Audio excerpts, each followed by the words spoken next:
चित्त मनोधर्माच्या पातळीवर, म्हणजे शरीरातल्या जाणीवा म्हणजे वेदना म्हणजे सुखदुःख, सुखदुःखाचं कारण चित्त, चित्त म्हणजे इमोशन्स भावना, आणि विचार प्रक्रिया मनोधर्म, हे जे 4 खंड आहेत त्यातले, ह्याच्याशी आपण एकरूप झालो की स्वतःशी एकरूप झालो.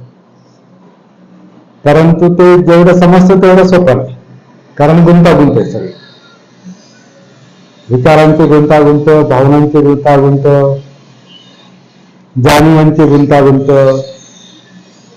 शारीरिक कृतींची गुंतागुंत, शरीरामध्ये ज्या अनेक सिस्टम चालू आहेत, 12-13 प्रकारच्या सिस्टम शरीरामध्ये चालू आहेत. कायामध्ये जवळपास 12 ते 13 सिस्टम चालू आहेत. त्याच्यामध्ये काही याच्यामध्ये मतभेद आहेत. म्हणजे ॲलोपॅथीवाले वेगळे म्हणतात, होमिओपॅथीवाले वेगळे म्हणतात, आयुर्वेदवाले वेगळे म्हणतात. तर ते